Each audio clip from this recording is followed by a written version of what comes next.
Phrase research. The key to a winning product, it really comes down to the phrase, okay? It comes down to the phrase. So what I'm about to teach you it's extremely important. This is probably the most important thing I'm gonna teach you today, okay? So if you're new here, you need to be paying special attention to this. Make sure you're taking notes. The phrase is everything. It is everything on these products. We have a bunch of heuristics around ShineOn to remind us of this. All the time we say, it's the phrase that pays. If they cry, they'll buy, right? That's a way of saying that if your phrase pulls on the right heartstrings, they're gonna buy the product, right? If you can make somebody read your design and then feel something emotionally, they're more likely to buy your product. It's the phrase that pays. If they cry, they'll buy. They don't have to just cry. I'll talk about this in a minute. You can literally get them to experience any emotion. It's gonna increase their chance of buying. Another heuristic we have around here is if they feel, it's real. If they feel, it's real, right? This is so important that we've got all these little phrases and ways of reminding ourselves of the importance of it, right? So what I'm about to teach you is this is, if you're new here, and there's only one thing you take away from this, it needs to be this. It needs to be this. It's simple. It's deceptively simple, right? But this is everything. This is everything. There's so many shiny objects in this space. You could literally get lost going down design and niche and setting up your store and getting Shopify apps on your store and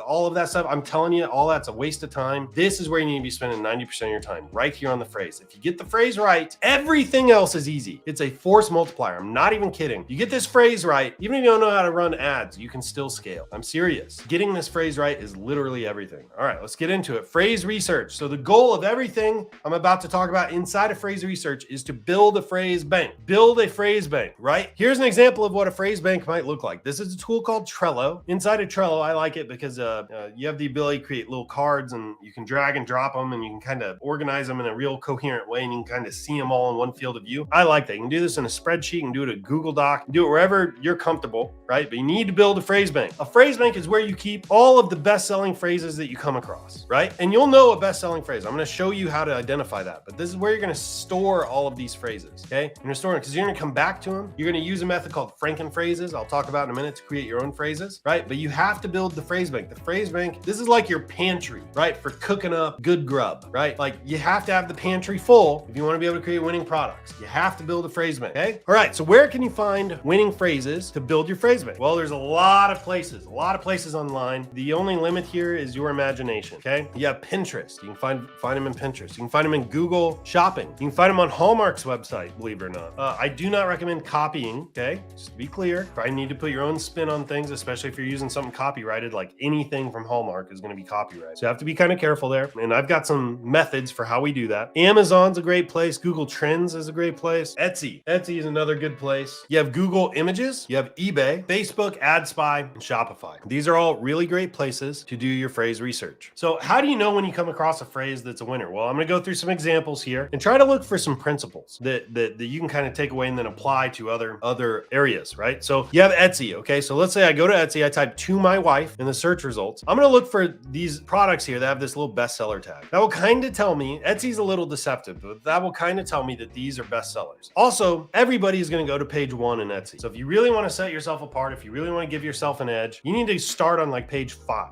and go all the way to page 20, right? Do the things other people are not doing. Find gold where other people are not digging. Then you will have less competition if you actually land on a winner, right? So go to Etsy. You can go to this bestseller tag here, click into the product. I want you to look at reviews for that particular product. You want to make sure those reviews are recent, right? That tells you that product is currently selling, okay? But this is kind of where you start. So go to Etsy, type in a phrase, look for results that say bestseller, click in there and then look at the reviews. You can also go to Amazon. In Amazon, you can pop in a phrase like "to my daughter," right? And then you can look at the reviews on the products. The reviews are going to tell you if that product's a winner. Keep in mind, it's like 1 out of 10 people leave a review, right? So you can almost take the number of reviews here, multiply it by 10, and you get an estimate for how many sales that particular product is at. So this is another place you can go to find winning phrases, right? So pop in a term here and then look through the results, look at the ones that have the best reviews. That will tell you that phrase, right? That phrase is resonating with a lot of people. Okay, it should probably go in your phrase bank. All right, next, if you go to Google Images and you type in, "I love my wife" phrases, for example, what you're going to look for in the results are phrases that repeat multiple times, right? Because that's going to tell you that that phrase is resonating enough or is selling enough that people have made it on multiple products, right? So it's a signal that that phrase is touching an audience. Okay, so that's a good one to go into the phrase bank. Another really great way to find cool phrases, this comes from Anna Beck. If you go to Google and you type open letter to my soulmate, or open letter to my wife, or open letter to my daughter, you get all these ideas. And if you start clicking around in here, there's just some absolute gold in these letters. And what you're looking for is not the whole letter. You're looking for the sentimental stuff in the letter, the certain ways of phrasing things that you might be able to incorporate into a message card phrase, right? That's what you're looking for here. Obviously, you're not going to put a whole letter on a message card. This is to give you inspiration. Maybe there's a turn of phrase, a certain way of saying things that really hits, and you can grab that and put it in your phrase bank. The phrase is everything. The phrase is what sells your product. Nothing else sells the product. It is your phrase. I promise you, I've sold 10 gajillion freaking jewelry items. I'm not trying to sound like a big shot, but I do feel like I know what I'm talking about here. The phrase is everything. The phrase is what sells the product. So you have to pay attention to this. So build a phrase bank, then go do a bunch of phrase research. What you're looking for, these little signals in your research that tell you, hey, this phrase, this particular way of saying things is resonating with an audience. And you want to take that and put it in your phrase bank. We'll talk about how to manipulate your phrase bank once it's built, but that's what you need to do. Build a phrase bank first.